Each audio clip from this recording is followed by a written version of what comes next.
Hər bir kəsə salamlar. Bu gün ingilis dilinin birinci hissədə nouns, yəni isimlər bölməsində case of nouns, isimlərin yeri çalı bölməsindən 14 və 15-ci suala baxacağıq.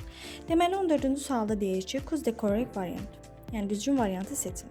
Birincidə deyir ki, daha doğrusu birinci qaydanı xatırlayaq. Deyir ki, isimlər var ki, kökündən dəyişilən. Məsələn, people, person, woman, women deyə bu isimlər apostrof s vasitəsilə düzəlir. S apostrof yox. Bunlara birincidə yazılan akcent sözü də daxildir. Burada apostrof s olmalı idi. S apostrof yox. Buna görə birinci səhvdir.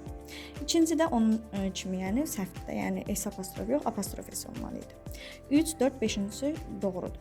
5-cidə də children özündən sonra cəmsim qəbul etdiyinə görə burada crafts-da s, yəni cəm qəbul edirik. Buna görə doğrudur. Cavab E variantı.